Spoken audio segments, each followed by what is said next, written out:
As we are now one day closer to Hurricane Irma, preparations are ramping up both at the individual level as well as the official level. And First Coast News' Jeff Allen just attended a briefing at the Emergency Operations Center in St. Johns County. He is live tonight in St. Augustine. And Jeff, I know officials there just announced mandatory evacuation orders that will take effect Saturday morning. Indeed, they did, Heather, and we're here in front of the A1A Ale Works right downtown St. Augustine. You can see it's boarded up here.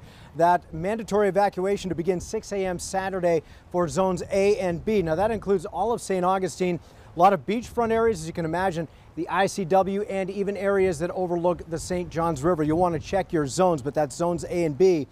And at the same time, Saturday, the county is opening shelters at 4 locations: Pacetti Bay Middle School, Timberland Creek Elementary, Pedro Menendez High School, and Bartram Trail High School. Curfews and water shutoffs are likely to follow in some areas as well. Now, officials say they are impressed by how quickly and actively people are taking this storm threat seriously.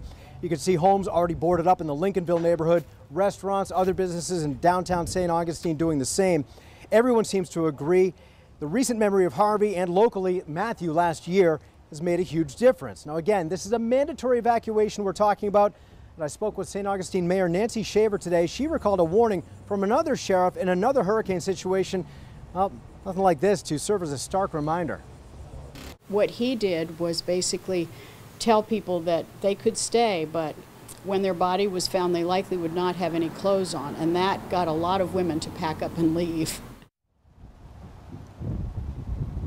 All right, so sort of making light there, but also just the bold truth there. Mayor Shaver urges you to know your evacuation route and zone.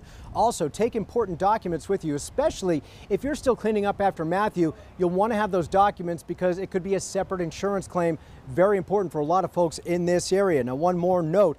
Notify loved ones of your intended destination as you travel. The phone bank over at the EOC will be open until 8 tonight, then round the clock starting 8 tomorrow morning. That phone number, 904-824-5550. A special webpage link can be found at firstcoastnews.com. It's set as well